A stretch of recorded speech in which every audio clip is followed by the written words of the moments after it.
You can save millions, own property, invest for years, and still not ready for retirement. Oo, posible talaga yan. In fact, some people look wealthy on paper, but still don't have a real retirement plan. Because retirement is not won by hitting a big number in a portfolio. Retirement is won when assets can actually produce income after your salary stops. And that is exactly where most OFWs get blindsided. Ang akala natin, basta lumalaki ang ipon at assets, okay na. Pero kapag tinanong magkano ang papasok kada buwan kapag tumigil ka ng magtrabaho, biglang hindi klaro.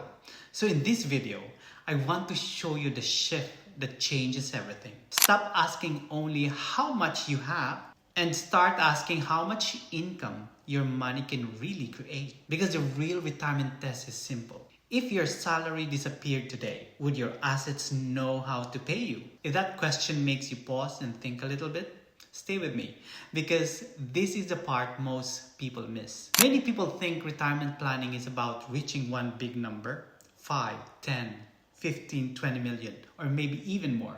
And yes, the number matters. You do need a capital. You do need to save. You do need the assets.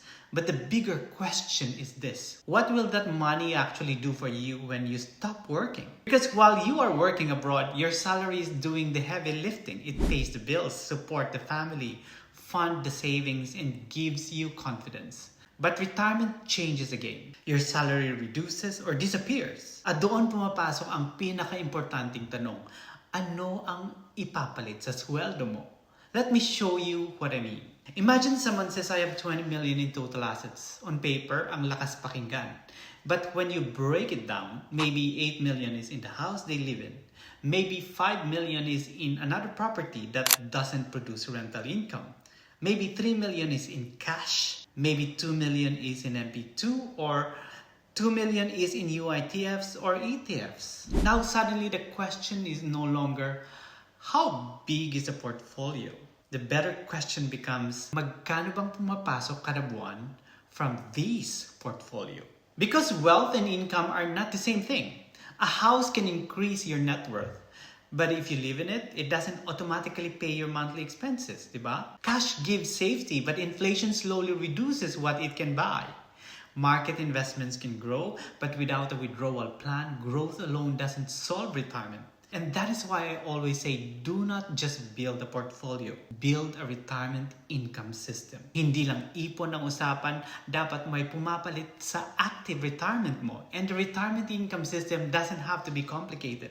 It simply needs to answer 4 important questions. Number 1, how much do you actually need every month in retirement? Not a vague number, is a real number. Is it 50,000 a month, 80,000, 120,000? Kasi ang retirement buwan-buwan mo yan binubuhay, not in one big lump sum. Second, where will that income come from?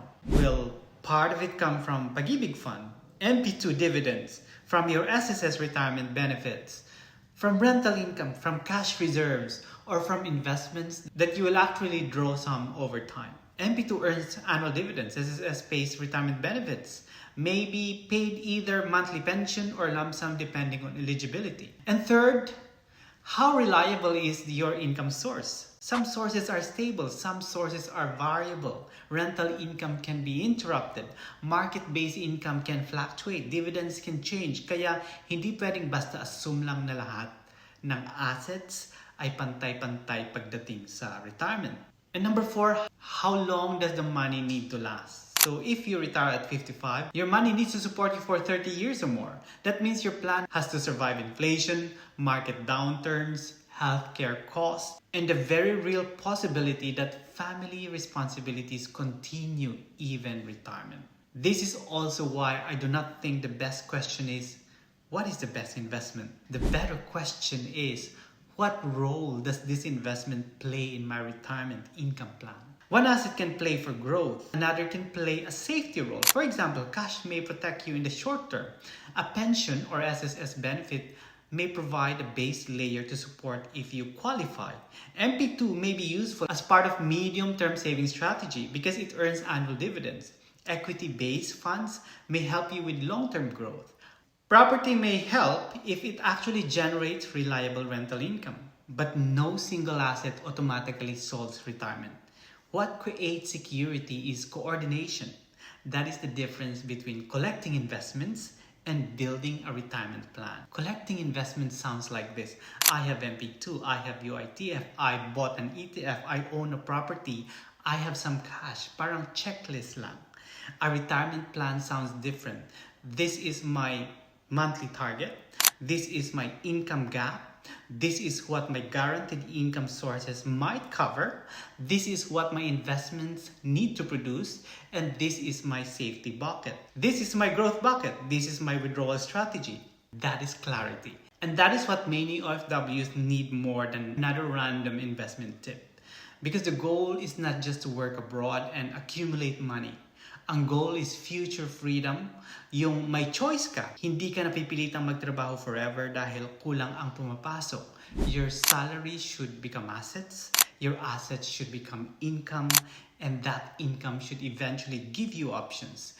The option to retire, the option to work less, the option to go home, and the option to support the family without fear. So before we celebrate a big portfolio number, pause and ask a better question. How much income can this portfolio actually produce? If your lifestyle in retirement needs 120,000 a month, that's 1.44 million a year.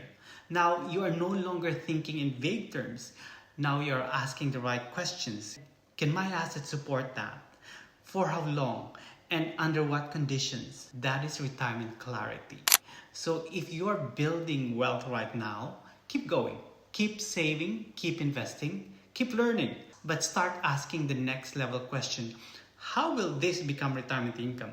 Because the goal is not just to become asset rich on paper. The goal is to become retirement ready in real life. And that's exactly why I created the OFW Exit Plan. To help OFWs and Filipinos abroad understand their numbers, organize their finances, build clearer path from hard-earned savings to future income. Because your hard work deserves more than a big number. Deserve mo ang planong malinaw, practical para sa secure na exit. Thank you.